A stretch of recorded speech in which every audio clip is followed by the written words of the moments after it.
What is good, guys? Mauro from Design Syndrome here. Glad to have you here again. This is a spot on my YouTube channel where we aim to forget a little bit about trends and effects and all that stuff that really lives at the surface of design. And here we aim to go a little bit deeper and train the fundamentals that I believe really nurture. And if they get nurtured, they're gonna start to bleed out to empower all areas of your creative life. So if you want to become a design ninja, you're at the right place. Welcome to the Design Dojo, my guys. How are you doing?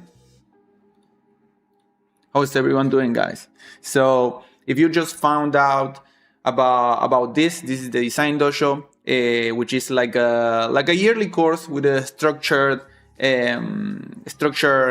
assignments, you know. And we're doing it over Discord, and here these streams I provide feedback and explain a little bit about the assignments. It's completely free and for all skill levels. If you're just starting out, there aren't really that much places on the internet where you can learn this stuff for free in this manner, you know, like through assignments and with a community. You know, I wanted it to be like the thread that goes through the community. So I really hope you guys can learn a lot from this. And even if you're already more experienced, but maybe self-taught, you don't really had the chance to learn about this kind of stuff. You know what I mean? These are all assignments that I learned from uni and on my journey. So I just want to share with you all. So this is assignment 10. You don't need to join.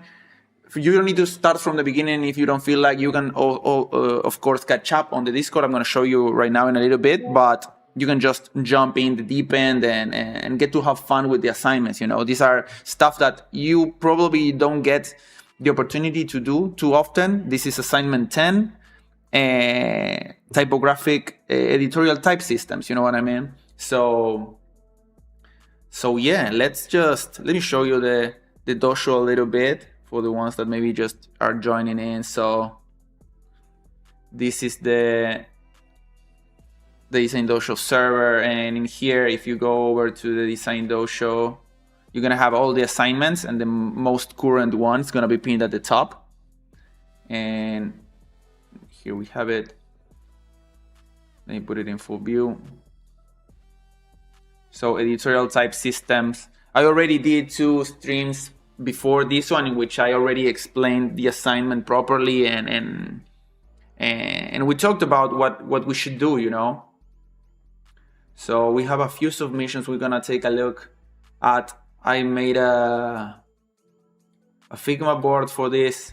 I already have some of your uploads here. We're gonna be taking a look in a little bit. But first, I wanted to chat a little bit with you guys. How are you doing? Hi, bro. Let's go. So I've been doing this assignment also because I didn't have the time really to. Oh, sorry. I had a lot of stuff doing the next YouTube video and all of that stuff, but I figured I hadn't done a pretty complex typographic system in a while. And I figured since I gave you the assignment, I'm just gonna try to do it because it takes a lot of time. I know it takes a lot of time to do it. So I guess I'll just do it I figured I would just do it, you know, from the past stream that I began playing with it.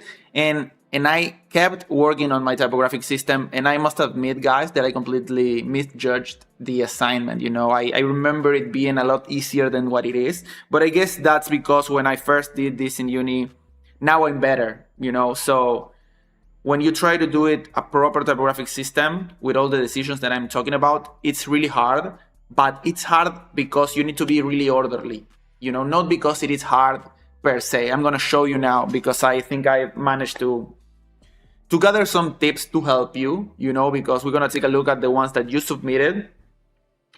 And yeah, please guys, like if you want to learn this, go back to the previous stream in which I went in depth into the assignment brief. But yeah, the typographic system, it's something it's more about being orderly with your decisions and being able to to repeat them, you know, over and over again through your system, so you make that apparent for the one that's viewing it, and then whenever you want, you can break the system and make that really cool spread and whatnot. So actually, let me see. First, let me go into my Figma. I want to see if I can. Oh no, I closed my Figma. Wait. I want to gather the first board that I showed you. But yeah, for the assignment, you were supposed to pick from a list of writers and movie directors that you can find the assignment brief on the Discord. You're gonna have the links for everything below. Once you join into the Discord, in the assignment board, you're gonna have the full brief for everything, also in a PDF. With my Figma, it's going crazy.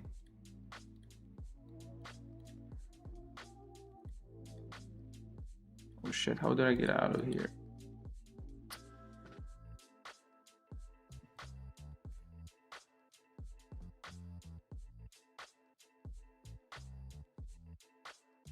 Okay, here's 17.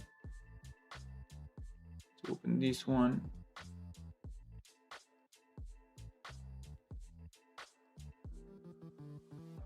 One second, I'm just opening the... Here, found it. And here I found the last one. So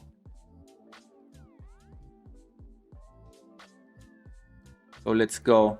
So, okay, let me show you the past Figma board. So this is the one that was the one in which I explained the assignment, right? So here's all the brief for the assignment. Like this Figma board, it's also on the board because you're gonna have all of the references.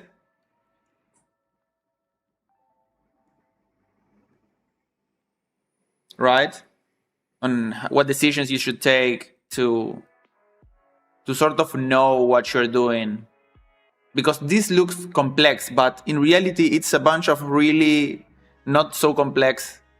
Like this is not complex. It's a bunch of not complex things put together, so it's complex. You know, it's complex in the sense that you need to be orderly, not that it's hard per se to make. You know. So these are all the references, right? And you were supposed to pick, right, from literature or from film, from these authors, to sort of gather the most information that you can. So then you can populate your type system, right? So you're supposed to get in there and really research them and see what you can find. You could use AI for this. I remember when I made this assignment on uni, it was hell because now with AI, it was far easier to get a lot of information, but also to compartmentalize it. You know, like you might have a biography for your author, right? But you could say like, give me specifically dates with locations and with a small description of what happened in that event, right? So that information you can perfectly use to build a system around, you know, in a easier, more a faster way, you know. But so I just obviously my guy. Fyodor Dostoevsky. So I'm going to show you my system in a little bit. I just want to refresh a little bit of what were the references, right? And just to say this again, like this is an exercise that you might don't have the chance to do something like this for client work or maybe for a personal project, you know. And I feel it's a super important exercise to try to start to manage a more complex graphic system, you know, try to make something that's not a one-off, you know, like it's not one poster, one postcard or whatever. Like try to make something that has that systematic behavior, which is I think what's gonna separate the ones that are graphic designers than the one that makes posters, you know what I mean? I feel like that's the key difference. If you are able to make this experience across the span of a lot of pieces, that's when you are a graphic designer, in my opinion, you know. So this assignment is really key to help you manage a lot of that chaos, you know, that comes when working with big systematic projects, right? Like working with a client, big project, you're gonna get stuff like this all the time. Not in the sense of like an editorial, but the criteria by which you make some of these decisions carries out for sure into how a bunch of different projects will behave, you know. So yeah. But let me hear you guys. Like, what do you thought about the assignment so far? Like, was it hard? Was it not hard? We're gonna take a look about the things that you did, and I know it was hard. You know, it is hard, but please let me know in the comments, like, what do you feel? You know, in the chat. So now we'll see at some of what you guys did. right? Here we are struggling. These are the ones that are a no-go. I already gave these ones a no. But we had a few that I think are starting to show some of this behavior, but in a pretty like straightforward. We are not going for that much complexity or maybe trying to order the information too much, right? I think it's a matter of because I said like think about the page topologies, right? I talk about that on the brief. Like a topology is like what's the function of the page. You have display pages which transfer more of a mood or an idea. Then you have consultation pages, which are much more to scan for information, and then you have reading pages, and usually they are one in the same. They are like you have an index, a biography, or an article, right? But for this assignment, it's nice that you can mix and match and sort of create mixed topologies, right? So to really think about the way in which the text works, so you can add stuff to it. I'm going to show you now in mine, right? Like what would an article look with a biography running through it, So for example, this one, I really like how this person is using like this like circular path writing. I think it's really unique, but we are using the information too large, and I think this is when it starts to show that you guys are the computer. It's making you not realize the true scale of stuff. You're designing for social media, right? When designing for a book, something that's going to be printed, you need to work really, really small. I should need to make real zoom here to get in there and be able to read, because the true size of this book should be pretty big. So you have a lot of space to do the text really small, and it gives you room to play. Let me show you mine real quick. This is mine. See the difference in the text? Right, this is a big book. It should be like a big book. And if you're gonna make it small, like this is a small little booklet, you have to be a lot less hierarchy levels, like so less elements. So maybe you have annotations, and you have your main body of text, and then some pull quotes. I also break those down in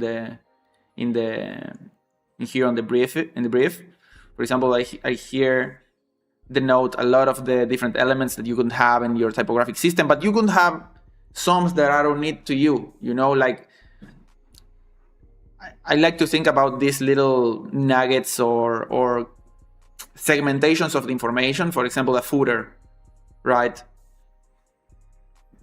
That here's gonna be here. This is a footer for this kind of letter that it's showing you. Okay, for this specific letter sequence, you're gonna have a certain branches of information that are unique for this text. So you design it around that.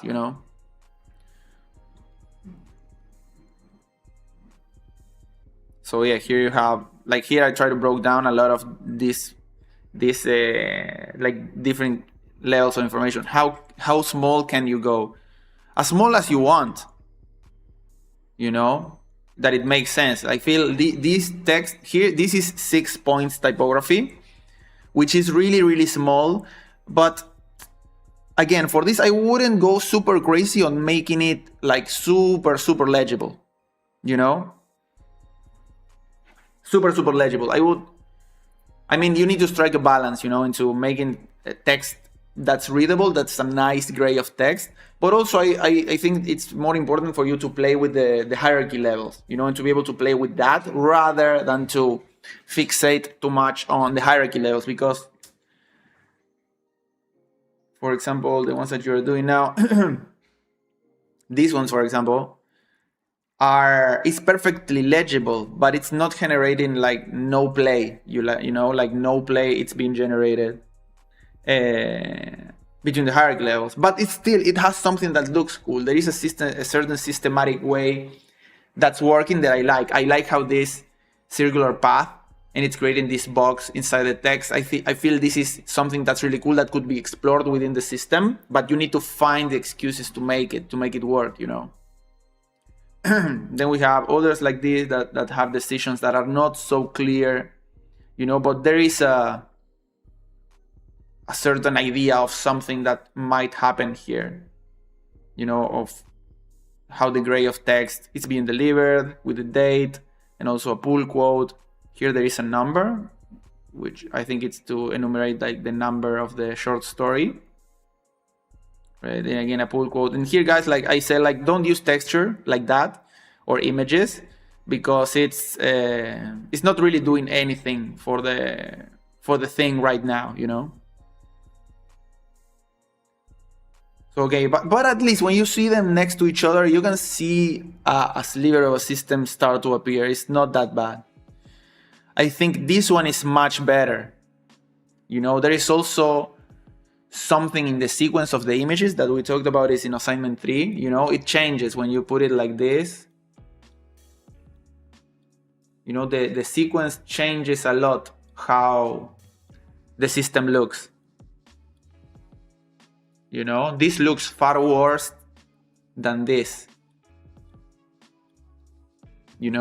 So this is something that you need to pay attention to and see, okay, if I go to from less to more, right, in terms of the system, how it behaves. Think about the system as, a video game, that a video game will sort of introduce certain characters, and then little by little it starts to introduce certain variations on the enemies, new weapons, so new environments. So little by little it starts adding things, and then all of a sudden big climax, and then it trickles off. Or maybe you find another rhythm. I know that I made you do 4 spreads. That's not so much to show that, but think about it in those terms. Like, you don't need to make every page like a fucking crazy. You can have a very silent page, then a very busy page, then a page that's more like I'm gonna show you that now on mine, for example. We're gonna finish off doing this now, but first we start like real chill, with a page sort of showing. Maybe here we're gonna do an index. We're gonna do it now in a little bit. I'm just trying with some quotes here, but I might pull those for another part, but we'll see. It doesn't matter. What I'm trying to say is, like, maybe we start quiet, then we go into a more busy page, with much more information, much more compartmentalized. Then another page that's this spread is more about contrast, about having a big uniform texture of text, a nice gray text, with the total opposite, which would be a very empty space, very negative space page, with important information, right? Here we have some bits of the timeline, and then a key moment that happens in the life of Fyodor Dostoevsky, right? And then we have the break. The break is how we break that system, the typographic system, and create something new, Here I'm gonna talk about this particular decision that I made more in depth in a little bit, but right, and then we have another page that I need to design here. But you see what I mean? Now you can see how the decisions sort of blend into each other, and all the little elements seem like they belong, in the system because of how they behave. For example, I made my grid, that has the rows are wider at the top, and then they get like compressed. I made it this way because I wanted to create this idea of the text being oppressive, because Dostoevsky's literature is pretty oppressive, and you get this feeling of being squished, of it being too much sometimes, so I wanted to create that feeling. So that's also another decision why I want to put a lot of information in my pages, to give it that sensation of overwhelming you, but at the same time being sort of beautiful in a way, right? This the same, and it also looks cool as hell. For example, actually, I'm going to talk about a bit more that later. I need to check my memory helper for the stream, so I don't forget about nothing. Oh yeah. You guys, Like, one thing that you did, even the ones that, for example, I don't know if this Kafka one is the same, but this is much better for something in this size, right? Here, bro really started to cook. And this is far better, but again, it's too shy. This is something really clean, but it has another issue, that this index is cool, but you're adding nothing else than an index, you know? It's like, this is safe. You know, I want you to push that and to make it, to maybe you make an index with what more can you say, you know? This is why it's important that I gave you these writers and these movie directors, so you can research them for a little bit, you know, get into contact with the material. This is foundational literature in films, you know. This is something that's going to inspire you really heavily into making this or anything outside of this exercise, you know. These are the goats, you know, so get to read them so you can pull an idea out of the text besides the text and see if you can pull something out of that, right? If you can't, that's gonna be a little bit harder to find a way of communicating it that makes sense. You know, you don't need to become an expert, but at least read a little bit of their biography. You're gonna find the nugget of information that's important. For example, in mine, Dostoevsky was a Russian writer, but had a pretty unique experience in his life, because bro was, this is in the around the 1850s, 1840s. Russia was going through a revolution, you know, a revolution. The Tsar Nikolai I was in power, and there were starting to be outbreaks of revolution. At that time, Dostoevsky was a pretty progressive thinker. You know, he was part of a thing that was called the Petransky, I am butchering that, the Petransky Circle, which they got together at the house of one of these dudes to read socialist text, and not socialist in the sense we know socialism now. This was a bit before the Communist Manifesto, so this socialism was more towards having the state be outside religion, right? So this dude from Russia was really orthodox. So he got scared and went after all sedition that he could find, and he found the Petransky Circle, and Dostoevsky got arrested because he was reading out loud a letter from a socialist from Europe. I can't remember the name now. And he got sent to prison and to the firing squad. He was dead from firing squad, you know. And at the middle, they shot a couple of guys, and when it was Dostoevsky's turn, someone arrived with a letter, and they pardoned him and sent him to Siberia to work in a slave labor camp. These are some of the letters that he sent his family, which these are crazy, you know, and they have, if you read them, you're gonna find a lot of stuff that you can use for the compositions, you know. But also, after that experience in prison, Dostoevsky flips around and goes from being that much progressive to being like a Orthodox Christian, you know, because of the experience he had in prison, and all that experience is what led him to write his best novels, you know, that we all know him for. Brothers Karamazov, The Idiot, Crime and Punishment, all of those, right? So after that event in the timeline, where I put all these little timeline events, I signal them like this, you see, 1847, Petransky Circle, St. Petersburg begins attending the Friday meetings of a group around Mikhail Petransky, Peter arrest, death sentence, and then the mock execution. And after the mock execution, everything changes. So bam, you get the big spread, you know. So you need to know the information you're working with so you can design around it, because it's really hard also if you are just designing it out of shape, you know, and it bears no correlation. Also, there is something like, oh, I found something here that I can communicate, right? So once you have that, like this piece, this I'm gonna put in my portfolio. You know, I was like, I don't know, you know, but then I started working on it, and it was like, yo, this is really cool. You know, I can make something really cool with it, you know, about a really cool writer. Right, so Brothers Karamazov, and a big spread, and then I'm gonna make another spread here about, I don't know, like recapitulation of all his novels or something like this. This is a quote that's on I changed it a little bit. The exact quote is not like this, but one of the characters says something like this, like there is a centipede in the hearts of men, but he says something like there is a worm wrapping around a man of heart, the heart of men, like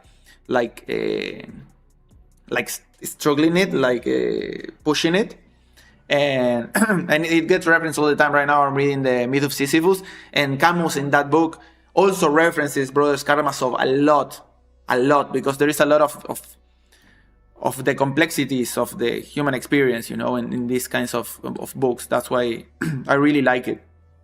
So that's what I mean, like you need to get into contact with the source material a little bit so you know what you're trying to communicate.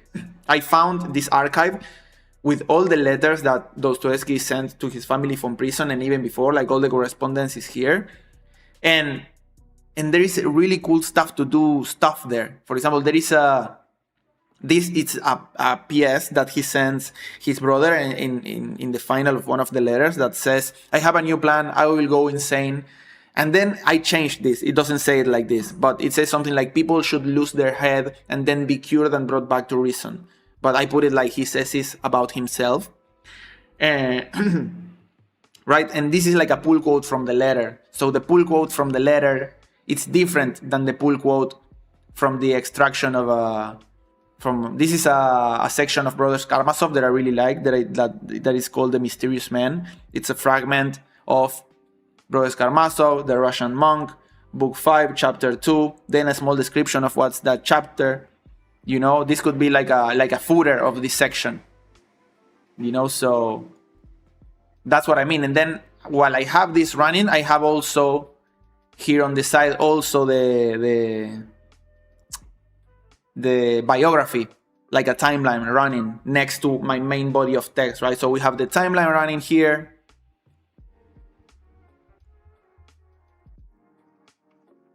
We have the timeline running here, right? And then within the timeline, we have, like, for example, here, 1821, birth, Moscow, November, then Mariinsky Hospital, right? And I put it like a apostrophe here because it's a notation. If we go here, we have Mariinsky Hospital for the Poor, known in Russian as Mariishka Bolnitsa, Historic Medieval Institute. So I have like a notation, and I have it in the page, right? And this is another element within my typographic system. How you're going to do notations, okay? How you're going to signal notations. Aren't they going to be in the same page?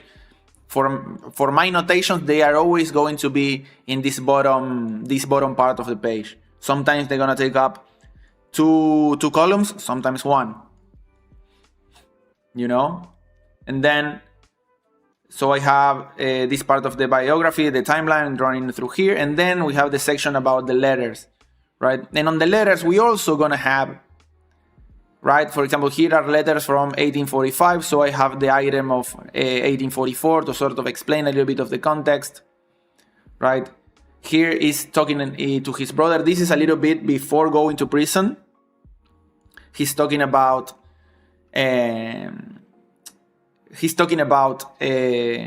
how he's finished his first novel, and he wants to publish it, but the publisher is telling him that the people that run the bookshops are all like burglars, and that he should post it on the newspaper as a periodical release. And he says okay, and then he released it, and he releases poor folk. So I wanted to put that in for here, and I forgot to change it. So that, for example, I have it here, right? And I went to Claude and give me all the information of the biography of Dostoevsky compartmentalized. So give me year, location, description, right? So we are here. This is where he gets the mock execution, turning point, description. Here, debut, right? So this is debut. I'm gonna copy this. I'm gonna paste it here. I'm gonna paste debut.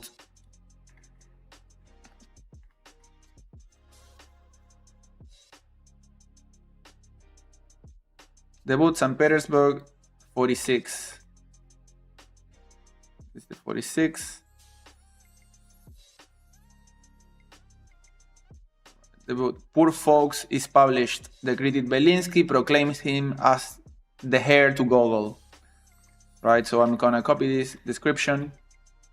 Gogol, well, that's another thing. Check this.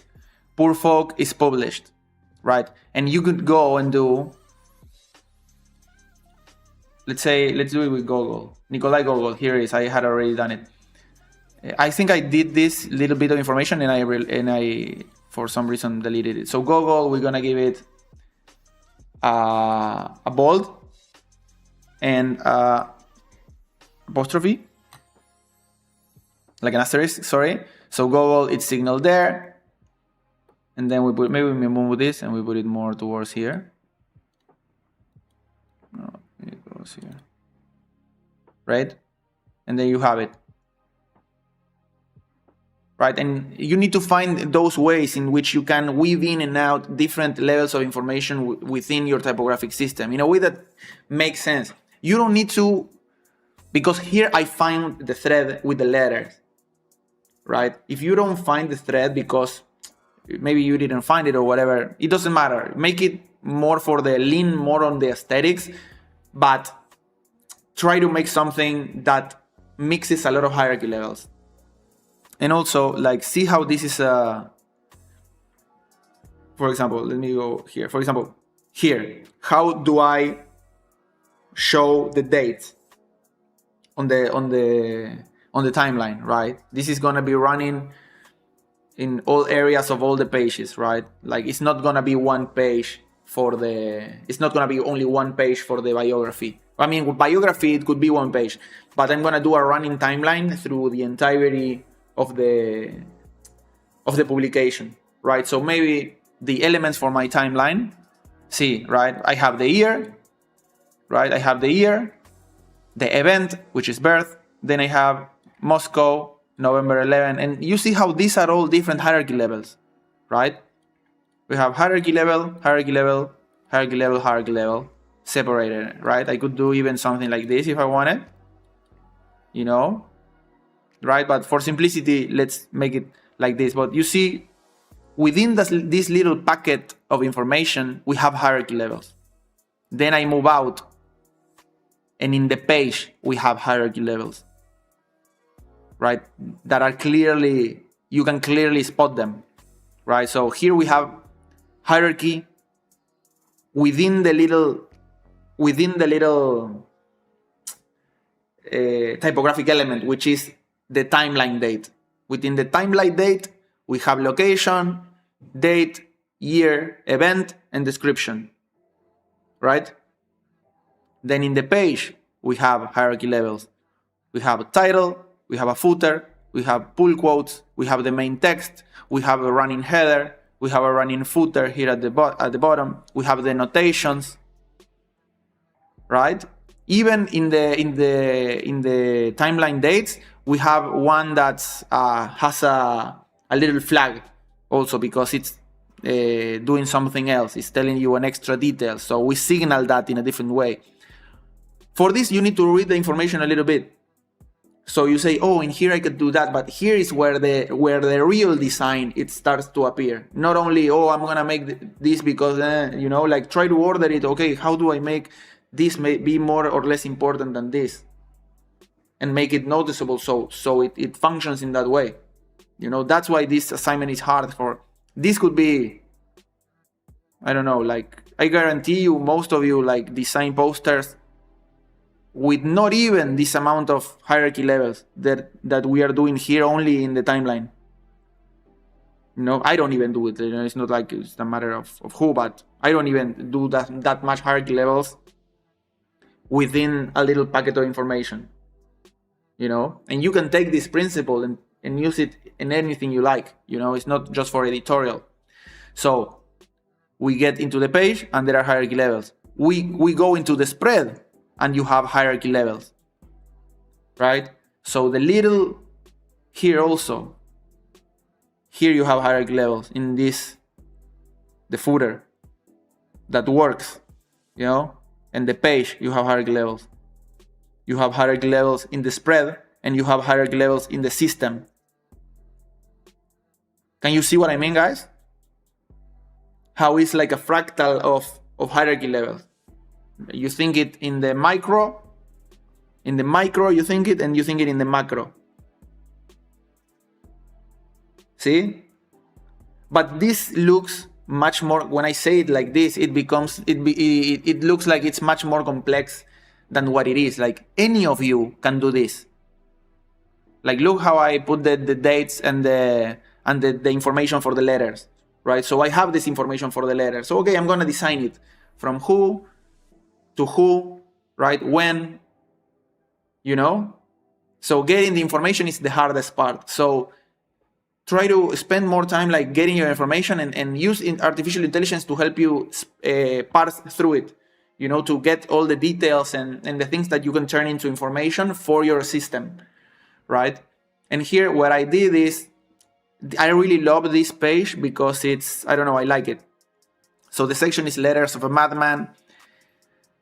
And here, like, here are the letters, right? And one letter here, in the first one in red, what I'm trying to establish is that the letters read in this paragraph then move to the side and to the side. So it's not like if I put this all black, you could get confused and maybe keep reading like to the one below, but I don't want that. So if I put it in red, it's obvious that you need to move from here to the paragraph that's next to it, right? And my rule is that I'm gonna put this, that is the, I don't know how to call this, like the information for the letter. I can put it in the end or in the start, right? So if we continue here, we're gonna have another letter. Here it ends. Here it has a pull quote, the letter ends here, and here it has the information for the letter, right? Then we keep reading, we go to the line below. Here we have a timeline date, and then we start another letter. This one is longer, so it moves, right? It starts dearest brother, and it keeps moving the letter, remember? And it ends in this pull quote, and then we have another timeline date. Then we have the annotation, right? And the next one, because we already established how the letters are gonna be written, so main text, like reading text like a book, you know, like a two column in this formatting, and this is how the pull quotes work for the main like text in the like book text, you know. Letters we're gonna write differently, right? So here we are letters, and here we have another letter. This is the main letter that Fyodor sends his brother from prison. This letter is far longer, you know. It didn't even made it in the 2 pages, so I cut it up so it looks better. So here's the letter, and here the great prison letter with that information also here, you know. Here I broke the system a little bit, but it looks cool, you know. Like that's what I mean. Like don't get also too caught up in the system. Like let it do its thing, and if you think you need to break it a little bit or make something that's not particularly what you already decided, it doesn't matter. Like, you know, like in this particular case for this assignment, I rather you develop your compositional sense and your decision-making sense, you know, to say, okay, this makes sense, I like it. I was trying to put it here, but then it get mixed with everything that's here and you don't understand what it's saying. But if I put it here, I feel like you sort of understand that we are talking about this here, right? That this title is for this main body of text, right? And here we have the timeline continues, and it's actually in sync with the time, more or less, that this letter is being sent, right? So here is explaining what is happening, why Dostoevsky is in prison, right? You might don't even read this, right? But the fact that I could see the thread and manage how to order the information, it helped me a lot to design the thing, because I'm not going off of nothing, you know? So that's the important thing that I want you to do, like get involved with the text, you know, get to know the writers and at least of what they think, what their pieces were about, like see some videos, you know, some reviews of some of their books, some analysis, whatever it is. And then from there we go to the Karmaso Brothers. Boom. Another thing that I saw from the feedback that I wanted to give you was that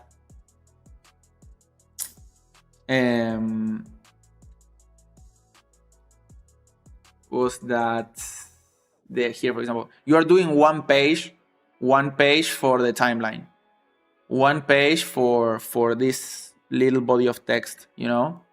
Everyone did that. Here okay, here he started to play a little bit more. Write short stories at night. Okay, something like this. It has a little bit more text, then consultation elements. You know, he's starting to mix it a little bit more. This one, I really like how the system looks, but again, it's kind of the same, you know, like here we have the timeline, here we have some dates, right? But this bears no resemblance to this,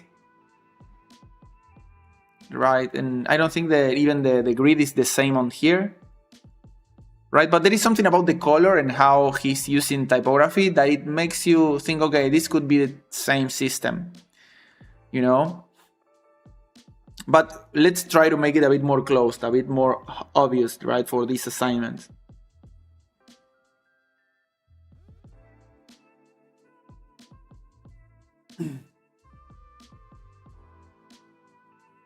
Okay, this one's a bit all over the place. I feel like if you didn't use the same color, I wouldn't know it's the same system.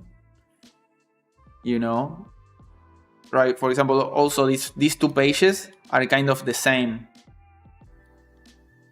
Right, are kind of the same. Like you are lacking like a page that's a little bit smaller, that has less information, right? But this spread, I love it, and I even like what you did here with the text, like this.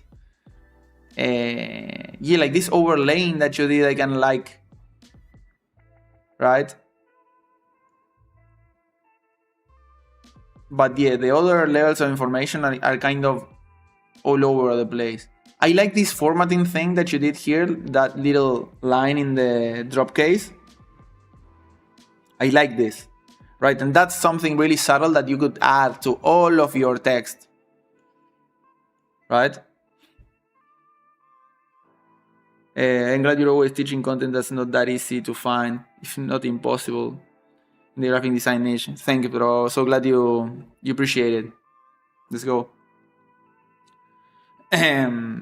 So yeah, here again, you see the timeline and the dates all in the same page. Like, see what happens if you spread it out. Like a couple of these details, you can have them here. You know, you can have them here running alongside the main body of text. Right? Maybe it's linked to what you're saying. Maybe it's not that I'm gonna read the text and say, oh, I know what he did, but you're trying. You know, you're trying. And maybe if I read the text, I'll realize that, oh, it's linked in some way. You know? Maybe the articles you're talking about, the different short stories the author make, and maybe they were released chronologically with the timeline that you are running through the text. That's what I try to do, you know.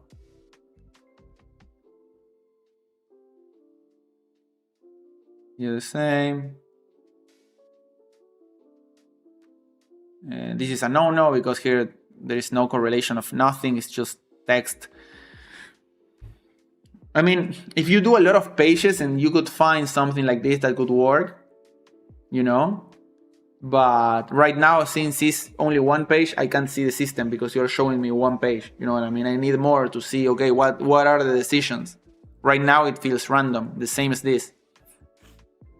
And also, another thing that I said is that don't use the word biography or index or whatever it is. Like, if it's designed like a biography or an index, if it's designed like a biography, it will function like a biography, and that's gonna be it, you know.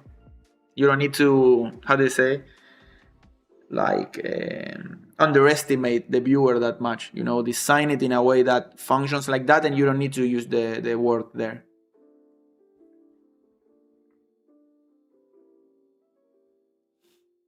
Okay, this one I really like. I really like the little, how it's designed, but it's that same issue, you know.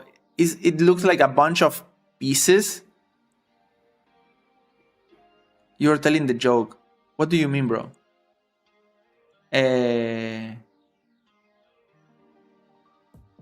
this looks from a bunch of pieces from different systems, like stacked together. I would like to see all of this mixed, you know?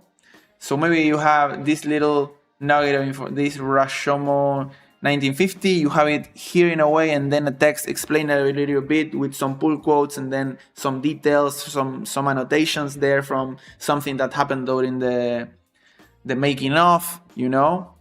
Then you can have, for example, the unreliability of truth. Or maybe you have like a nice quote from the film and you have that running on inside the text. You know, you can think of all the different permutations. Yeah, I meant when you use biography as the title in the page. Yeah. It's like you're telling the joke. That's great. But you know what I mean, guys? You need to think about all the different permutations of information that you could have in a section and design it. You know, that's the job. Like, design it. Like, have all the information and how do you design it so it's interesting and it's functional and it's cool and it looks cool. You know, I would put, for this assignment, I would put, first you need, like, the most hard thing for this assignment is to gather the information, then to order the information, and then to make it look cool, right? So make it look cool. Make it look cool in this assignment. It's more important than if it works and if it's practical, right? Maybe when you work with a client, then the practicality maybe moves a bit up. But for this, we are going for maximal impact and aura farming. You know what I mean? So this is what we're going for, right? So when I go to mine, yeah, probably this book would never get done, you know, or maybe it will, I don't know, but it looks cool as hell. And when you get inside of it, it's beautiful to look at and the information is there, right? This that I did, it's a little bit extra, right? I found the thread and I know that it's a part in his biography that something happens that changes everything. So I want to put that into the design of the spreads. You don't need to do that, right? Rather you do a consistent typographic system. If you feel like you have it and you want to experiment and make that extra thing, go ahead by all means, you know. But I would focus on doing this. And that's another thing that I could do. Like, any of you could do this, could design this. Like, this is not hard. Like, this is a bunch of different typefaces put next to each other. Like, this isn't technically hard, you know. There is something about the ratios that maybe you have the sensibility or you don't, but it's what we practice in the other assignments, you know, like with the collages, right? To be really clear with your hierarchy levels. What's important, what comes next, you know, in the ladder, that what's less and less important.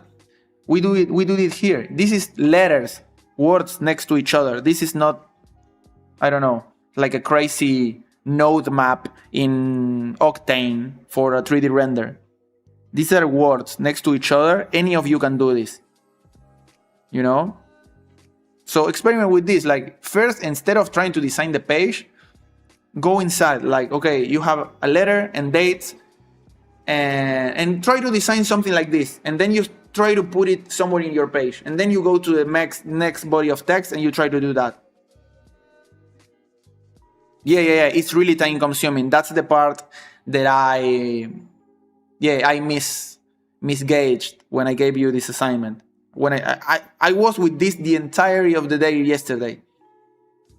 This took me all of yesterday, 4 hours I was working on this.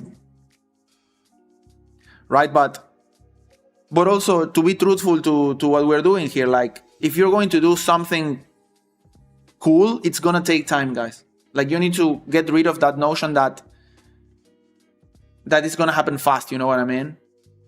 Hello, Mauro from Turkey. What's good, my guy? Greetings from Argentina. And the beautiful thing about those little typographic packages is that they catch your eye and want you to see what you put in there. Yeah. It creates depth, you know, your eyes like.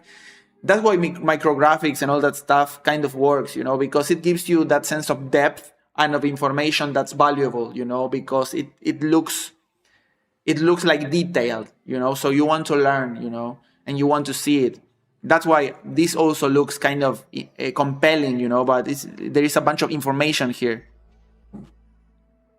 Oh, much love, bro. Thank you.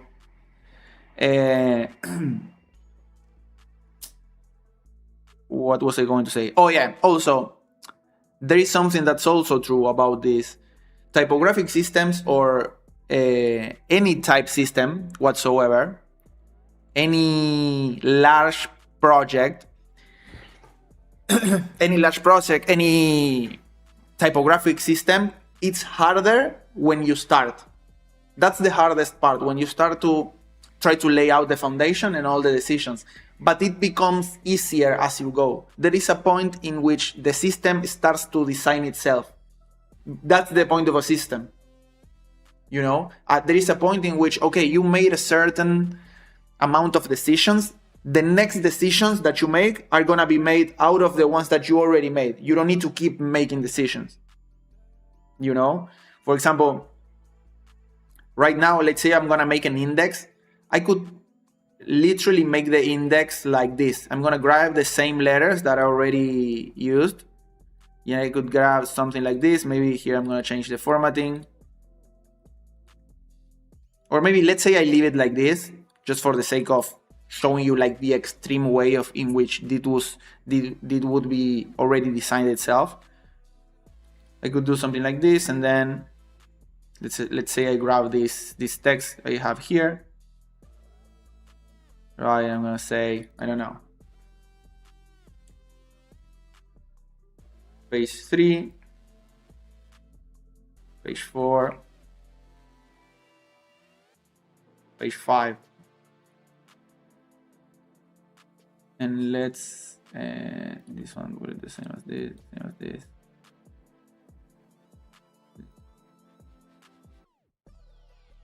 Let's say I get rid of this.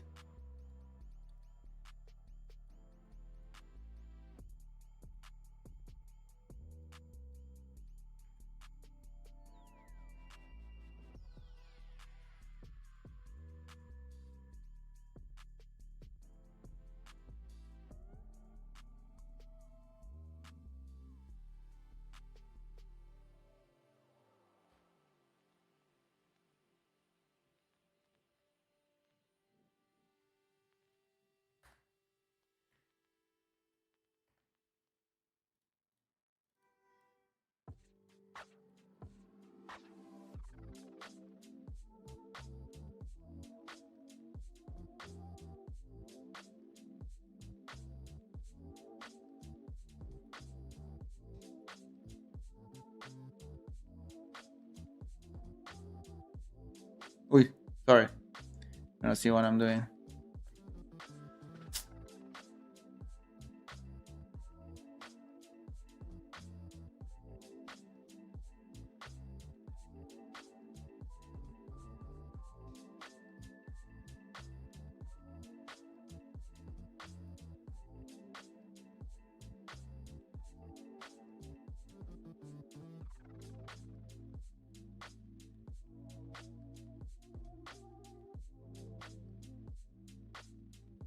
Right, I could do something like that.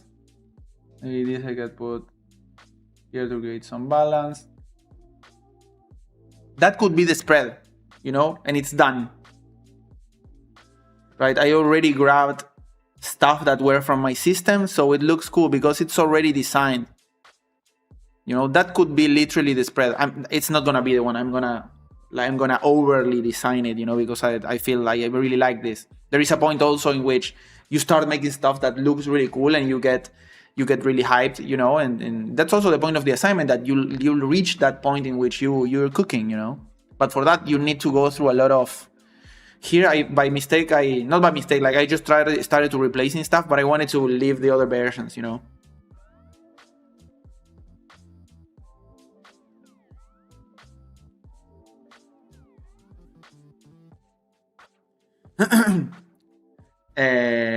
But you see what I mean, guys, what I did there? I just grabbed the elements that I already had and try to compose something with them, because the system is already pretty developed,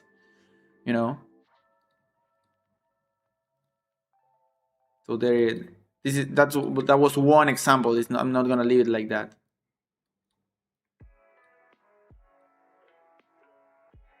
You could have even like this. Looks cool.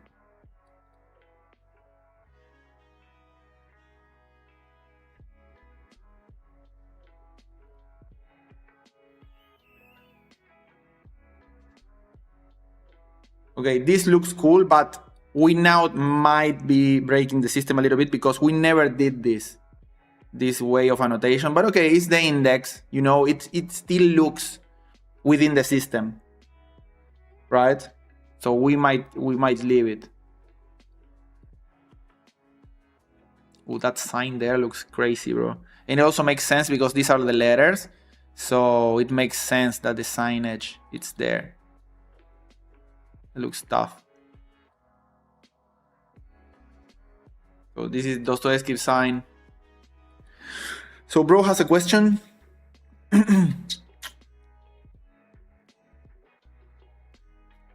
Bro's asking, Mauro, Carson says, David Carson, the famous designer, legibility doesn't guarantee communication. Do you think today's digital design is getting too clean and losing its soul? I don't think particularly that's an issue about design. I think there is a larger issue that's bringing this about, which is the rise of sort of tools with AI that put prompting as the main feature and the main tool to get your ideas across. You know, when we are doing something like this, right? We're doing something where we're dealing with not with the text itself. Editorial design and typographic layouts is not about what the words say, but how you put that against of how is it written, so it communicates something else apart of what it's saying. In the same way we do in a poster or anything, right? If it was only about the words, we just write the words and let the words speak and that's it. But it's not the same to write something in Helvetica that to write something in another font, to put a texture. If I put one word, that's another assignment we're going to do. If I put a word next to an image, it changes. It changes the image and it changes the word. You know, this is an issue. This is the foundational issue about graphic design. It's not a matter of if today design is getting too clean. It's not a matter of if design today is getting too clean. It's a problem of we are trying to boil down everything to language, right? With prompting, for example. How do you prompt this that I made? Right? And even if you prompted it, you would never get this exact one that I made, right? Because this grid, I developed it with a friend that we were doing a tool with Claude to do something else, and then I made that tool into this, right? Perfect timing, because I wanted a grid like this, but I needed to do the mathematical thing, so I made this up and it worked, right? Because I used it for the very specific thing that I wanted to create, but the entirety of the thing, you know, it's me sitting down here and reading the letters to figure out what they say and what could be used and what could be not used. You know, I think the problem is more about trying to boil down all the sensation to words, you know. I feel language is a very useful tools for some things, but for others it's not really that cool. There is this creator that I can't remember her name, but she actually has this. She does the videos and has this Dostoevsky painting on the back, which gives her a lot of aura. But she was talking about something around this idea, and I remember commenting that there are some ideas that can only be danced, you know. There are some ideas that you can only paint. You can do the prompt for it, you can try to prompt it, but it will not be the same, because the idea is that how you felt and what it comes through your movement. You know, if I try to make a painting one day that I made a really heavy squat, maybe I'm gonna be sore, and that's gonna be my body in that state trying to do the thing, and it's gonna be different. You know, maybe I'm going too abstract, but what I'm trying to say is that there is much more of the idea that goes into the gesture and the way in which you're doing it that has nothing to do with language. You know, that I feel that's something that try to read Dostoevsky or some of the titles that I gave you guys. like Albert Camus in the Myth of Sisyphus sometimes says stuff that's what are you saying, my guy? You know, what are you even trying to say?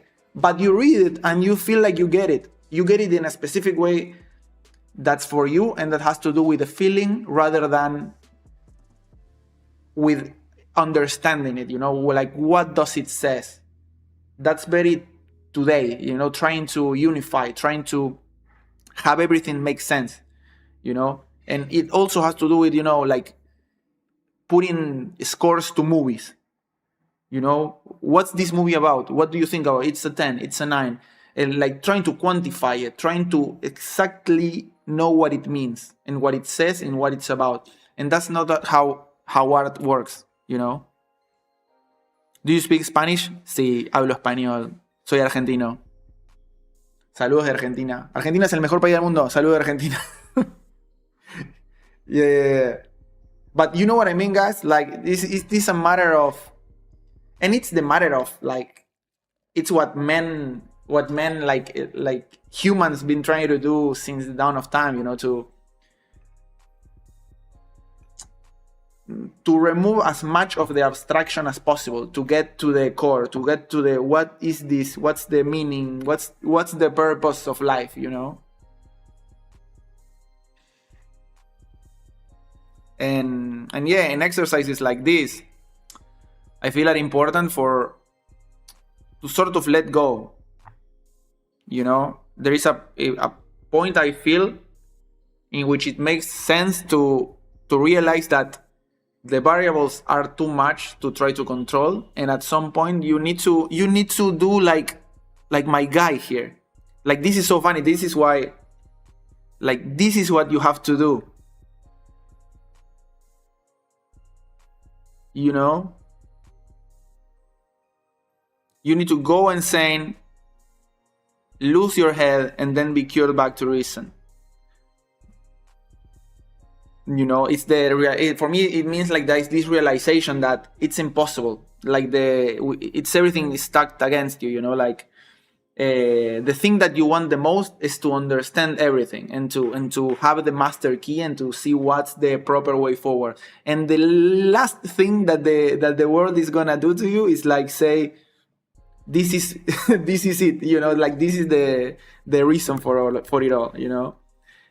So yeah, I think that I went through the branches. Sorry, my guy, but I feel like what you're asking about legibility, it's much more a problem of language, and it's like ultimately like a human question. You know what I mean? I feel like you could say that in every period in history, and you could get a similar answer. You know, like when the printing press came about. Like, what's that shit about? You know what I mean? Like, now all the text is gonna be the same. Like, what the fuck are you doing? You know? Like, and then it became I'm not trying to make a point for every permutation of technology. It's the best and what it was, you know. But to every discussion, you could go through that layer. Greetings. Could you advise me? Greetings. Could you advise me on how to move forward when you're at the point and not finding many clients and want to push yourself to make a living from this? That's hard, bro. That's hard because it depends really on the context in which you are in, like personal, economic, and your work. You know, like. I started to get a lot of clients when my work wasn't good, but I put myself out there a lot, you know. I think the key thing, if you want to get clients, you need to put yourself out there, you know. But if you want to keep your clients, you need to be good, and to be good, you need to do a lot of work, you know. That's the thing. Like, do a lot of work. And mainly put your work out there. Work that you would like to do, put it out there, you know? And start reading books that will aid your communication. Aid your communication, and I don't mean like business books. Those are important, you know, but but you need to have the tools, not necessarily the design tools, but the communication tools to communicate your work, and also for the client to trust you, to talk with authority and with a certain certainty about yourself, so people will trust you. It's funny that the more the client pays, the more willing he is to give responsibility to you, right? When you're starting out, those are the worst clients also, so you're fighting two battles there, right? You need to make a living, but also working is hell. Once you get better and people start to come at you, it becomes easier, right? If the first barrier that you need to break is that these people are coming to me for the work that I already make, that they've seen, right? So you trust that, you trust yourself, and then you're able to do that, right? But until you get there, you need to do a lot of work building to that, you need to do a lot of work building to that feeling of, this is what I do, and be sure of what you do. And once you're sure about that, people will start to buy into that as well, right? The shit clients only come because you're showing yourself in a very insecure way sometimes. ¿Qué onda, Pero? I see your Domestica course of modular mockups. It really worked for me. I was searching for another course to learn more about, but I ended seeing other YouTube videos. Let's go, bro. Yeah, I have a Domestica course on making modular mockups, but I didn't really like it that much because it came out too late. Now there are other tools, but yeah, it's a good course to see for a little bit. You don't make more courses or something like that? No. I rather just do the thing here on YouTube for free, Then yeah, my model, bro. Like, I want to give all the information for free, and then if you want to spend money, you can buy some asset packs that some are the ones that I teach, but to make them faster,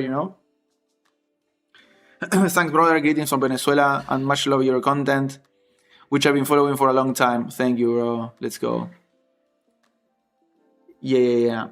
So that's what I would say on getting clients. You know what I mean? Like, just put yourself out there. I don't want to say like specific route, like cold emails and all. I'd never done any of that. What I did do is like, I just posted a lot of shit ton of work, and then opportunities start to come. But also, I don't know, like, this is more meta, right? But get work out there, but there are certain books like Win Without Pitching Manifesto. There are certain books that I feel it's important to read because it's not only about your work, but it's about how you see your work and how do you see the client seeing your work. It's like it's very mind games sometimes, and the most mind games are the ones that you play on yourself that are keeping you from charging more. That's the key. I remember there is this talk about.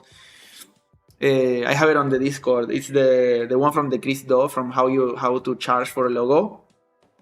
And that's amazing because he says, I remember I saw that talk, like, I'm not kidding you, like 10 years ago. And he said, I was charging, like, I don't know, guys, like, I was charging $100 for a logo. This is when I was just in uni, And he said, like, the first time that I charged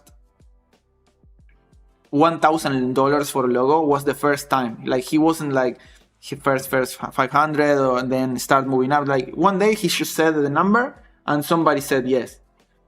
And that blew my head. And I remember started like from 100, I started to push it up. Like the next logo, I remember I said like, that's 250. And they said yes. And I was like, fuck. And then the same, and then the same. And then the same, and within 1 year, I was charging like $1,000 for a logo, and I wasn't even that good. You know what I mean? That's the key thing. I wasn't even that good. So it's a matter of just saying the number sometimes, And if it's worth it for the client, because remember, the client is coming to you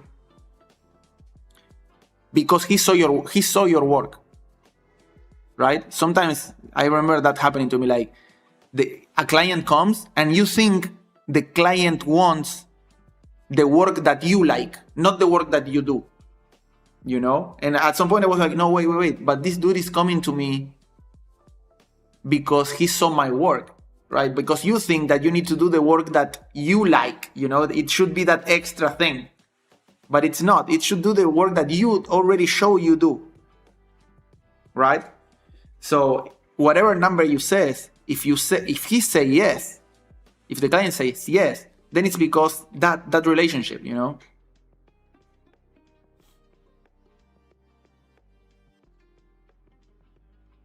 Mauro, please keep the tutorials coming. Also, any chance for a mega collab stream with Doron or I Am Realism or whatever? At least design talk for young creators would be insane. Yeah, I would really love to do that. We really talk with Doron. I would do it something, but we hadn't synced up or on anything.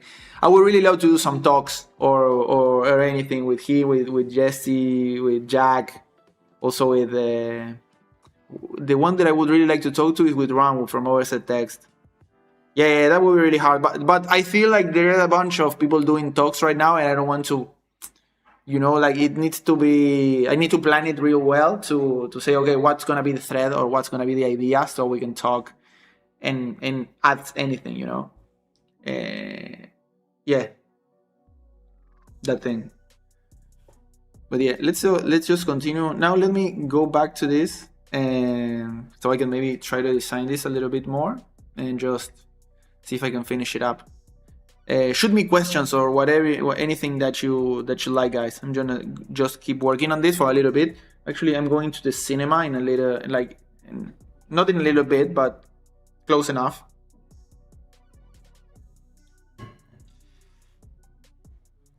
One second, guys. Let me go to the bathroom real quick, and I'll be right back. Let me put you on some music. I'll be right back.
Sorry, guys. Had to go to the bathroom. My guy saying, oh, sorry, the music.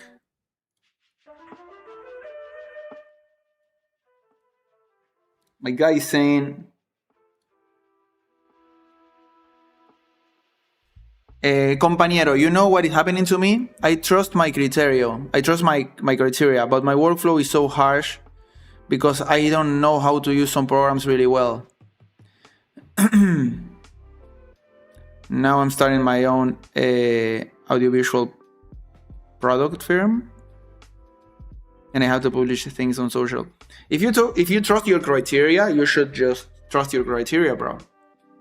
Like, because of what you're saying to me, I feel like you're in the point when always your taste is gonna be ahead of your technical ability. there is a gap there. The wider that gap is, you're in more distress, because you can't do the work that you like. That gap will never be zero, right? That's not good. You should always like something else to move your work. It doesn't need to be better. Maybe your work gets into one direction and then your taste moves to other direction and your execution follows. But you need to be pretty, how do you say, like comfortable in having that gap and realizing that you will close it when you want. You will close it eventually or move there, and when you're there, your taste will be somewhere else, right? So it's what I'm maybe that feeling that you think that you're not that good at the tools because whatever feeling that you have, maybe somebody looks at your work and nobody's saying like, oh, he's not that good at Photoshop, you know what I mean?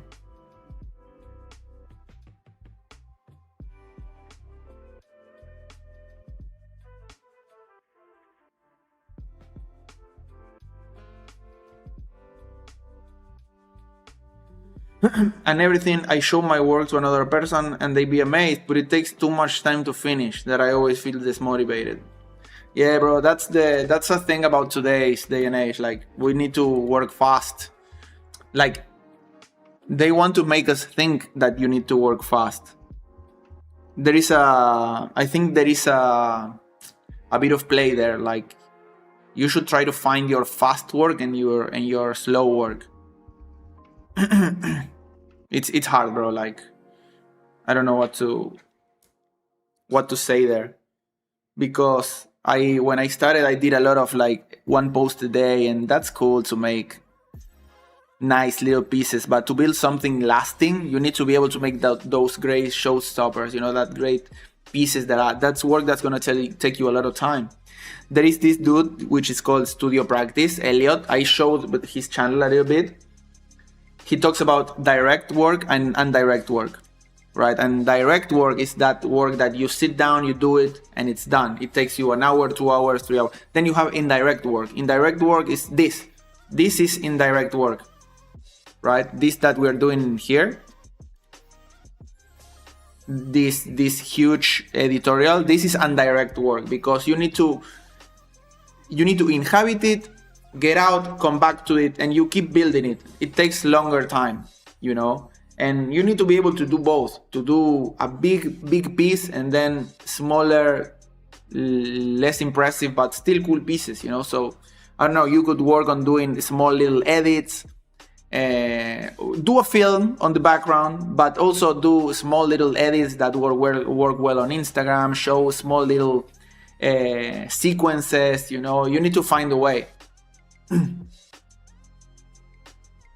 And actually this assignment is pretty cool for that, because we are doing kind of that with the information. Okay, I have these little chunks of information, what can I do with it?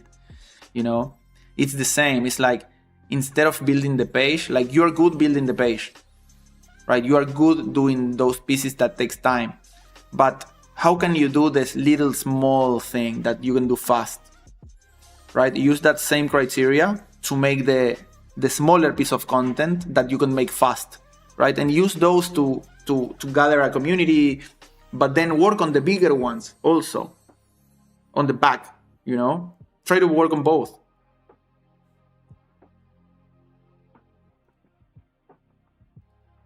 So I'm gonna work now for a little bit. Let me know if you have any questions. I'll answer it.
Dope. This is so cool, mate. I give you a follow back if you don't mind following my graphic design channel. Hi, hi. I work as a graphic designer figure in the construction company. I'm 23. I'm searching for some ways to do much faster at all the stuff in the graphic design programs. Do you use, for example, scripts? Yeah, I do for sometimes. Sometimes I use scripts for very specific stuff.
Geography, how we can do.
You saw that? I kind of shrunk the text and it fell into the middle, and I like that. I like how it looks. It looks kind of disjointed, and I like it, but it needs to be like kind of centered on the line here to make sense. But that I like.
You see, guys, how I'm literally making up like the sections of maybe pages I haven't even designed.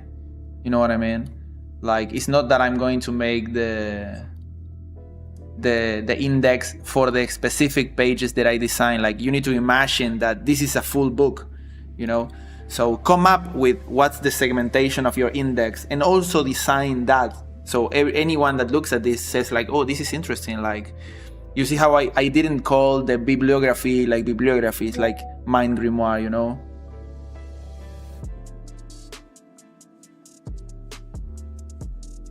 So I try to think of, okay, how can I separate the information? So, okay, I'm gonna name that section something else and then put like a footnote to signal what that passage is, you know?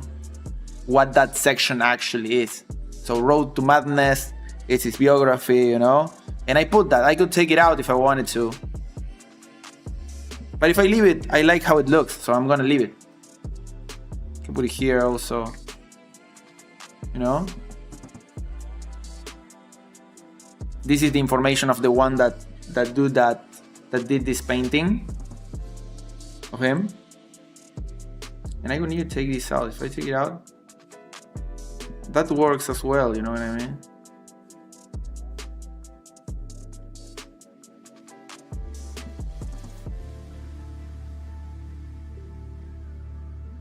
It works.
That also works, but I kind of like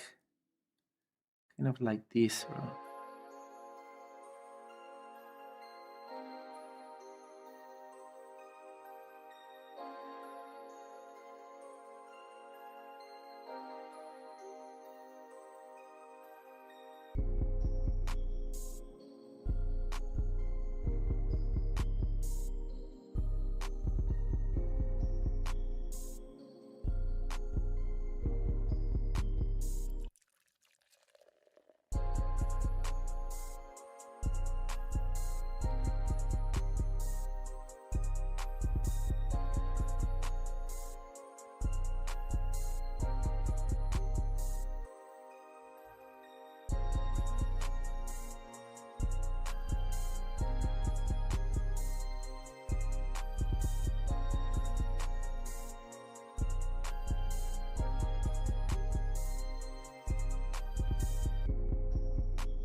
Let me know if you have any questions, guys.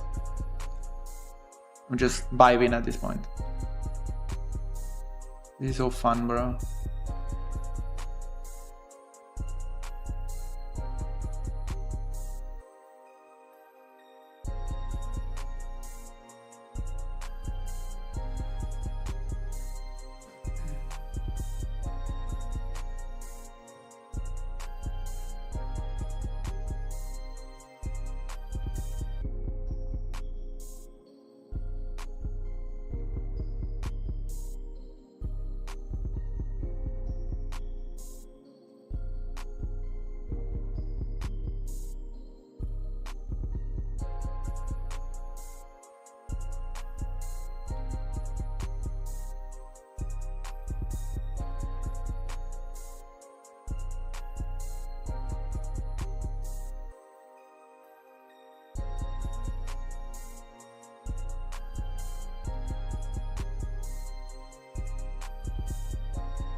Let me see how this looks on the mockup.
This is hard, bro.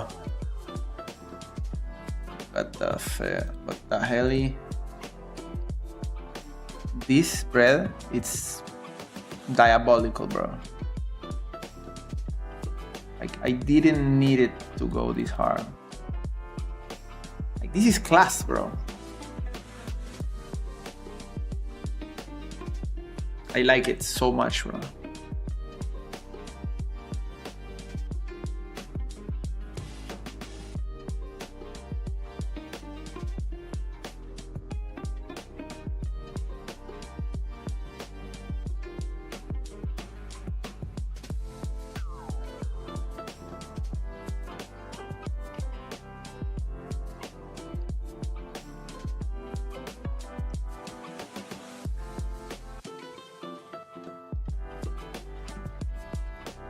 Okay.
Somebody had asked before if you could edit the text. You can edit anything you want so it fits your vision, you know what I mean?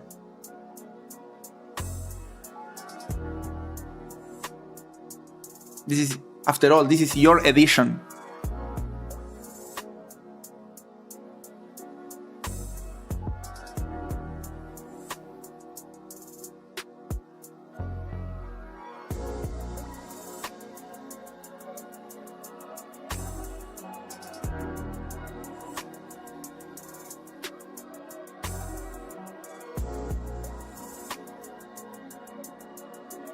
Let's go, bro.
This line.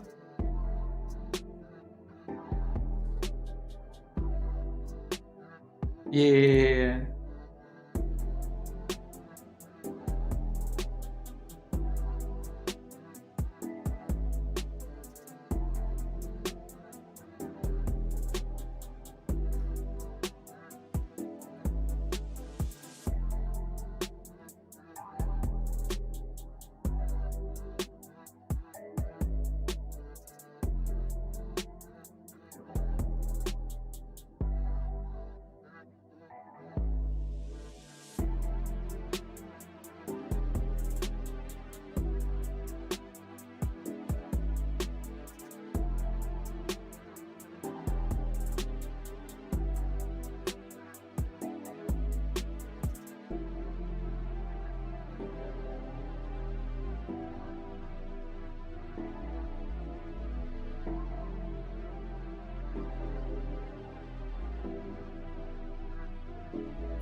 For example, these two quotes here, it's an adaptation of a quote from The Idiot that says, "Pain and suffering are inevitable for a large intelligence and a deep heart." That's from Dostoevsky. But Dostoevsky really liked Nietzsche. I can't remember if it was the other way around, but they link a lot. So there's a famous Nietzsche quote that says, "Be careful when you stare into the abyss, because the abyss also stares back at you," which is really comparable to what happened to Dostoevsky in prison. So I made like a mix of both quotes, right? So maybe I'll put like a different hierarchy level here, like signaling the original quotes and where are they from, can look cool. So like the remix says, "Pain and suffering are inevitable for a large intelligence and a deep heart, so beware when you gaze long into the abyss also gazes back on you." So beware when you gaze long into the abyss,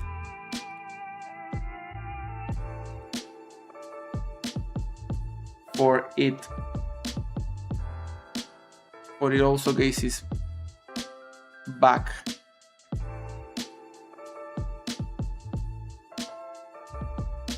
To the abyss.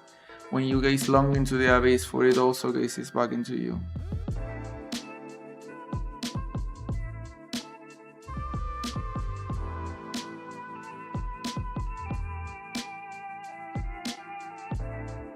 Right, and maybe this page, we do it in all black.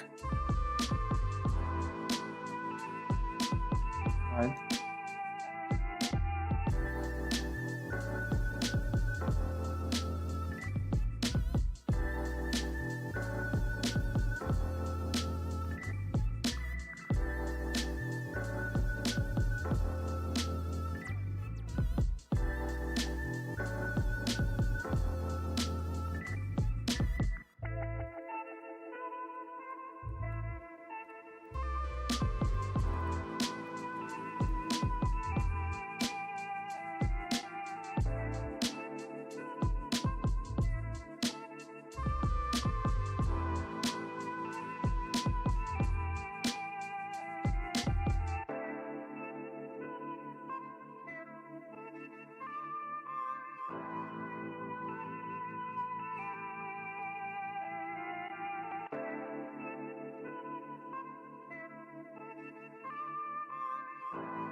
Where is the part of the centipede, bro?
I think that's done, guys. Like, that works.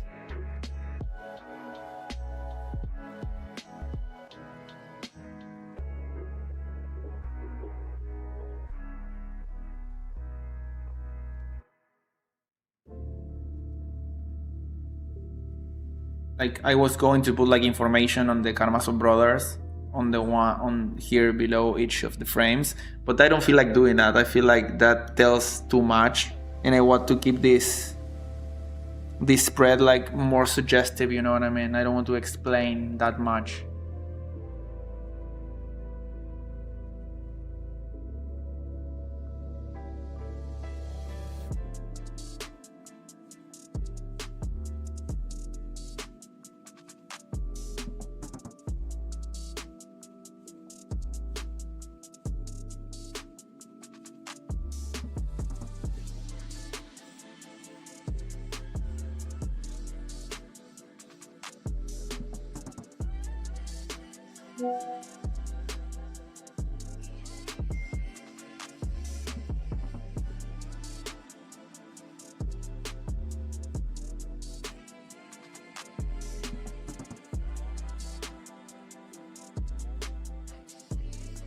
That's it. Let's just drag them into the comp and see what it looks like.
Sorry guys, the stream real chill right now because this part is really. But let me know if you have any questions, something that you would like me to answer. I'm just too logged in right now. Editorial work, it's such a vibe, you know.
So why is he doing?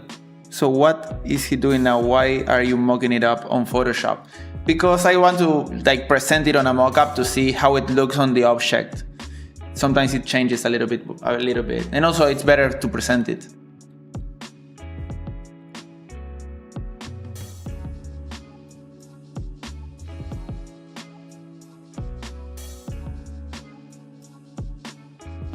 There it is.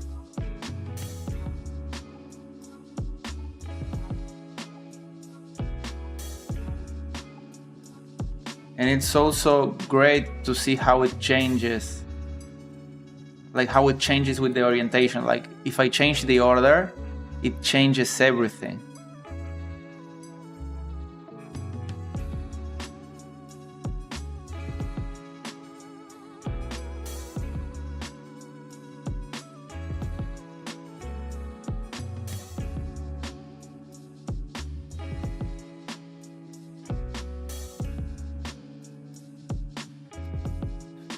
I feel depressed by how much my company uses AI in our content pipeline. I'm a multimedia designer in Pocket FM. We basically do full script, audio, storyboard, video. That's gross, bro. Like, what the hell? I mean, I don't know, bro. Like, those...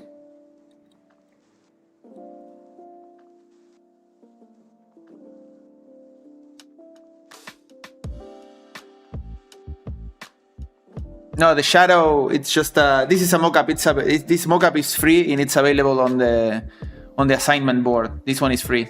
The shadow is just a gradient. I made a gradient.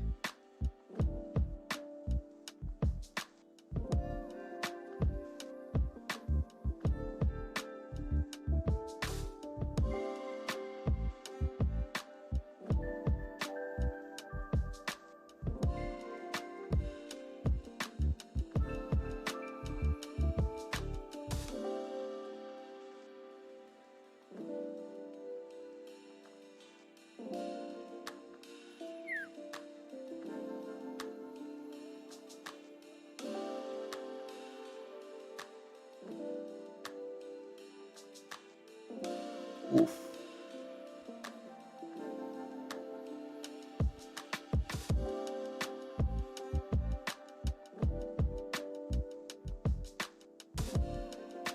It looks so literary. It looks like a designer made it, bro. The fuck? Okay. I like these projects because sometimes I forget that I'm literally goated. Nah. But these projects really allow you to showcase, like, if you can make something that's a bit more complex, you know.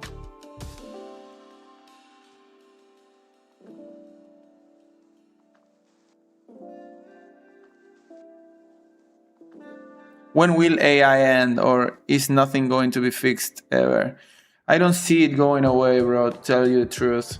But I don't know, bro, like, it's looking pretty dire for the AI companies also. Like, the economics of it, I don't understand it 100%, but I know that it's pretty fucked up. You know, like the thing they're doing with stocks, with the price of stocks, selling each other chips right now, that's all being completely funded by the US government, because their entire, like, PBI, it's riding on the stock prices of AI companies, you know. So it's not really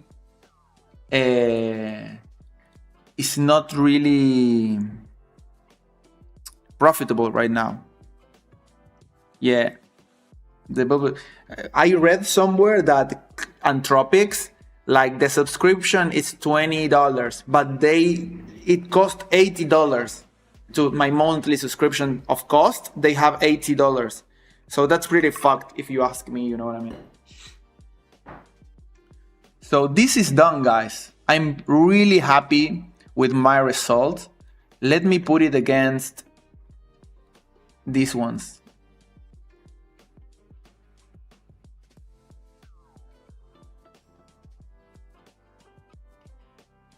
Okay.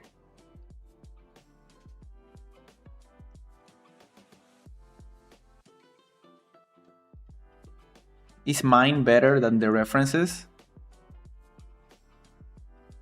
Okay, it's unfair because these are real projects, some of them, right? If somebody literally came to me to do this for real, I don't know if this is feasible, because I took a lot of, I cut it a lot of corners so everything fits correctly. You know what I mean? But I guess that's the point of this assignment in particular, is to make it look cool as hell, you know? That's the assignment. And also to get into contact with the literature, you know, and to get to know the writers, and to find something that maybe you didn't know before. So I highly encourage you guys, like, try to read some of the text of the authors that I gave you on the brief. Like, read some of the classics. Watch some old movies, bro. This weekend, I watched with my girlfriend, we watched Requiem for a Dream. Guys, watch Requiem for a Dream. It's an old movie. I know it was goated, so it was like, oh, I'm gonna watch it now. I wasn't expecting that. It's the reference for The Substance. Like, a movie about little kids doing drugs, but also it's a sort of a critique of what's legal and what's not. There are a bunch of legal drugs. Before it was worse, but nah, you need to look at that movie, guys. Like, Requiem for a Dream, you'll love it. Your art has such a distinctive character to it, very futuristic, hypergothic. I love that. Thank you, my guy. Yeah, right. Like, I used to do a lot of really grungy stuff. I do still, but I want to recuperate and bring back a lot of the more editorial kind of stuff, and also more pictorial, you know what I mean?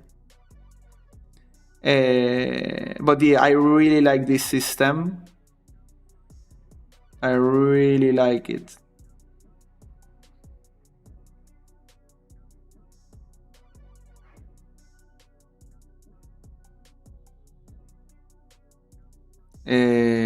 What time is it now? I want to change this a little bit.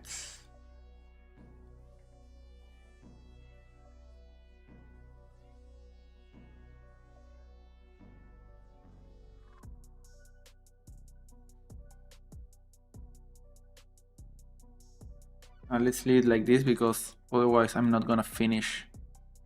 Never. That's done.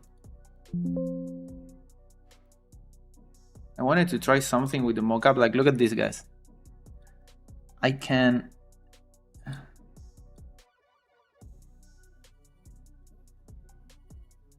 like this.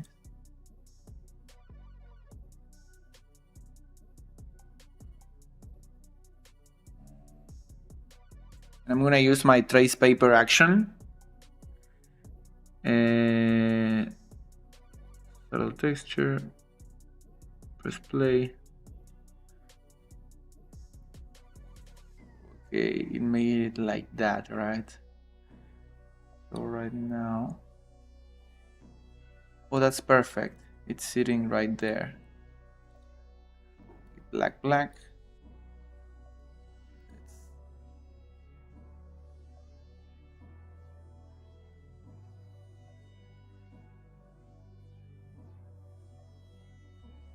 Style.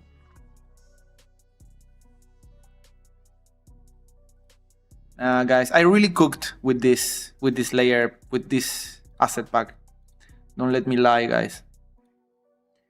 I don't usually say this, but I really cooked.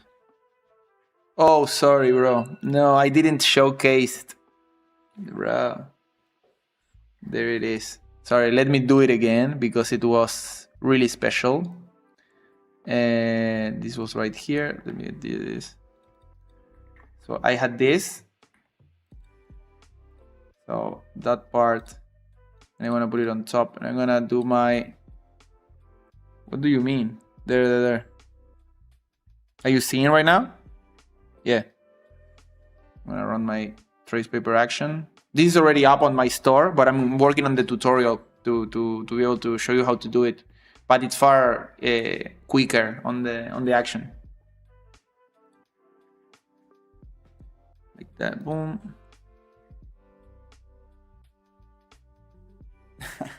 I used assets. Nah, but now I'm just playing with it now. This is not part of the assignment, you know, broski.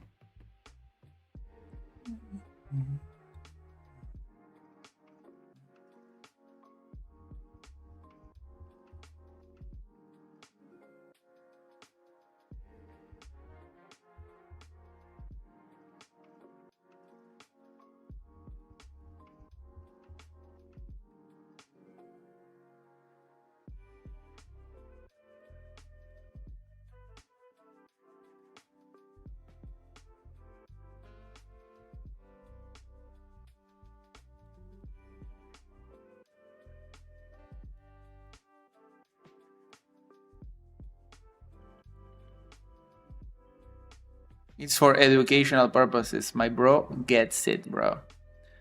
I can change.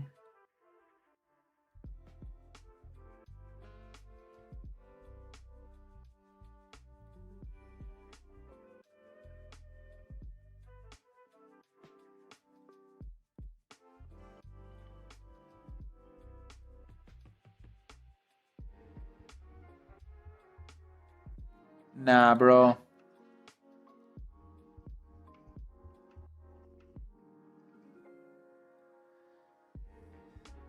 That looks crazy. That's crazy, bro. And I can even, like, let's say I want to hide this one. Put it like that.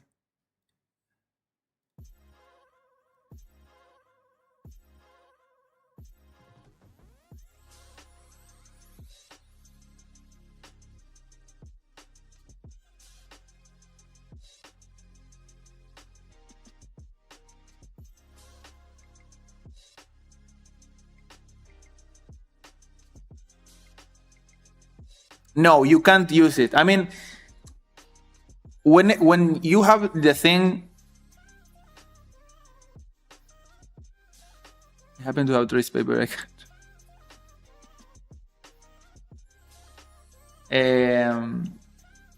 What was I going to say? Like, you can use it, but don't like make the assignment as base as you can. like the thing you upload to the assignment board, like when you go to the Discord and what you upload to the assignment board here, like just upload the base stuff, right? Upload it. Then if you want to make something extra to post on social media, do whatever the fuck you want. But for the assignment, what is this?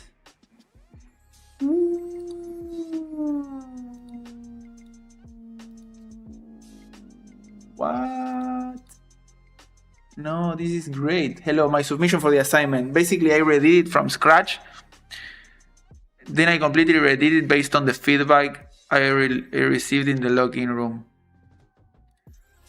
So Diane went from this, which is not bad. This is not bad, but it's lacking some order.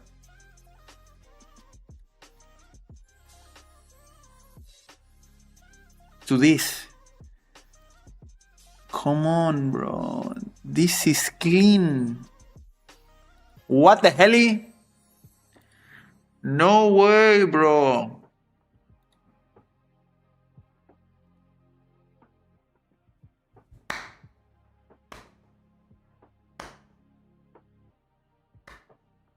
That's crazy. Okay, I have a bit of feedback, but this is really good. This is really good. I would use, do you know, Diane, use the mockup that that I got on the, I gave you on the assignment brief, because it's flatter. It's flatter and it makes you focus on the text. This one is good, but I want to see it on a flat mockup or maybe just plain, you know. This is far better. One thing, these are 3 spreads. Okay. This is good. Let me one just a little thing. Let me download this. Can I download all of this? This is really good. This is really good. Right now I'm just going to be nitpicky, but this is good. This is good.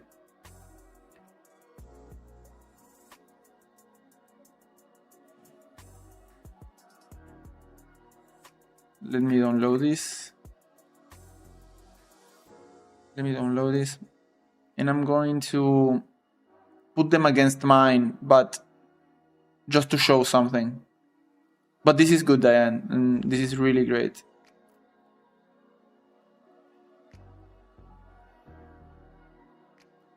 Put it on the... Where the hell is? Okay.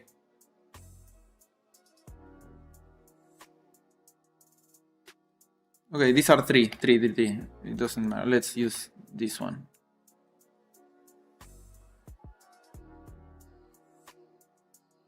Oh, I ended up making 5. I didn't even realize it. Okay, actually, it's looking pretty similar to mine. Like, I'm not saying nothing. I'm just saying, like, this is really great. You know, it's really good. I don't know if she's here, but it doesn't matter. Like, she'll watch it.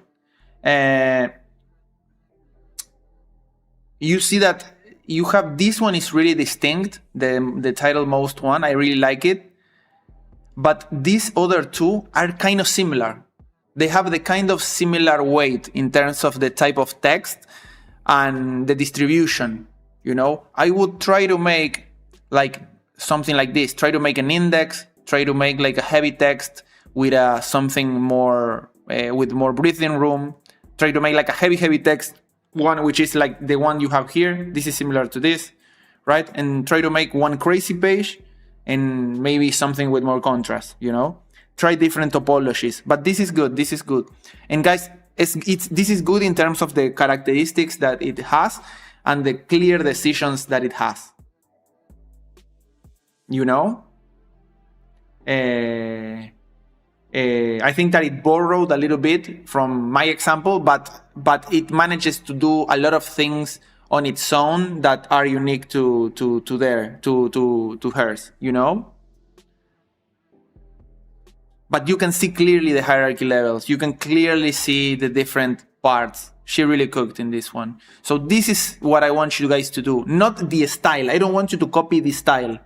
right? Look at the other ones, right? Clear decisions. It can be as base as this if you want, or this, you know, but it needs to be clear the decisions that you made, you know, this,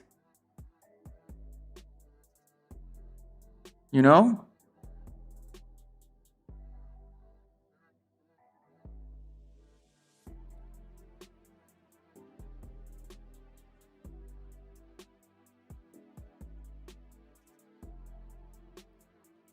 No, but she cooked. This is really, really good. Some pages I actually like hers more than mine. Like this page, like this is good, guys. You know what I mean? Like you could easily, like if somebody came to you to, like mine, it's a bit more crazy, but this is, you could sell this, you know, if they come to you to, yo, we need to make this authors by special edition book, you could do this and that would be good. You know, this could be easily if you design the book like this, you could charge $10,000 to design a publication like this, like with my eyes closed like this, bro. You know, this is solid work. I'm actually kind of amazed. We could go inside the text and maybe make the gray text a little bit more compact or whatever, but maybe it would be cool to see more difference also in the, add more variables, you know. This is all the same gray of text in different boxes, right? The gray of text is the same. I would try to make one gray of text for the main text and another gray of text which is a little bit different for other kind of text, you know, for other types of writing. But this is amazing. I'm really happy, guys. I want to see you guys all try and make more stuff, right?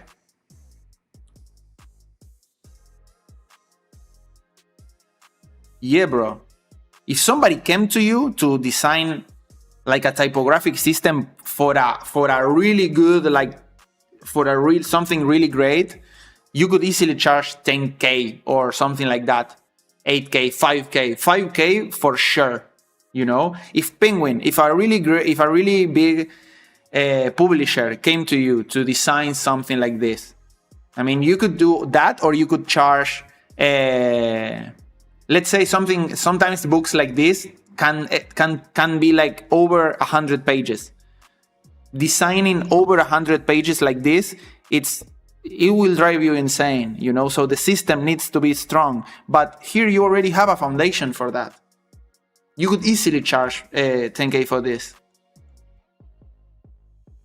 you know. And good luck prompting this. Good luck prompting a system. If you can do something like this, you are not replaceable. You know, you're not replaceable for a prompter. You know, a prompter doesn't know all this shit that I'm telling you. You know, the way of thinking, how do you approach the information.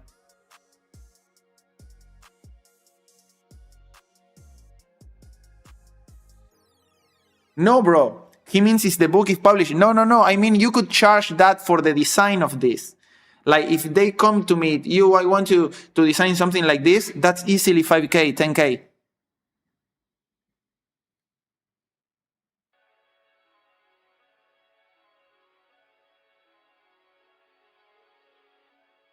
Yeah, easily 5K. I don't want to overinflate your expectations, but you could charge under the right circumstances 10K for this, right? And if a big studio, if they go to a big studio, design studio, for sure they charge more than 10K for this, you know? I'm sure some people that are more professional than me are laughing at me saying like 10K, that's 20K at least, you know? Design pricing, it's so crazy.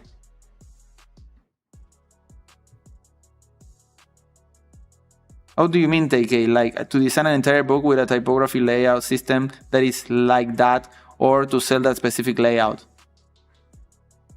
Yeah, to sell that specific layout.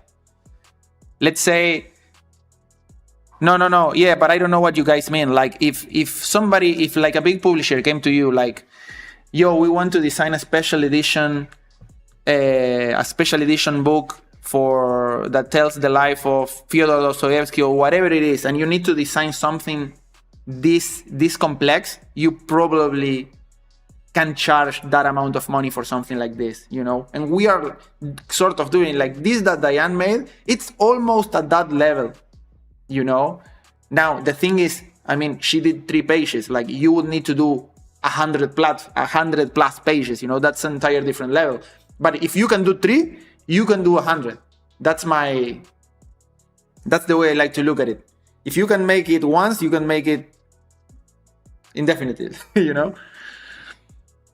The thing is that if the system holds up, you know, if you really want to test it, make 10 pages, you know? But this is good, I'm really happy. If you guys, you should try to make, you should try to make.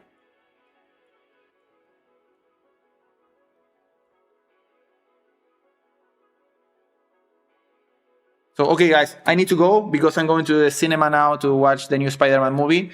Yeah. That was it. Really glad you joined in. Hope to see you on the Discord. And yeah, next week, new assignment. Next ones are gonna be a little bit shorter, a little bit more easier to do because we need to ramp it up for the last ones on the end of the year. So yeah, we're gonna touch back on this. And if you didn't finish this assignment, please keep hammering it. Keep hammering it. My God, I can't speak. Keep hammering at it. You know, keep developing this. Don't just stop because the assignment stopped, you know what I mean? This is really important exercise. That's it. See you on the new one. You already know how it is. See you on the path. Become a Patreon to support or buy something from the store, an asset, a texture, whatever it is. It all helps a lot to keep this going. See you on the path.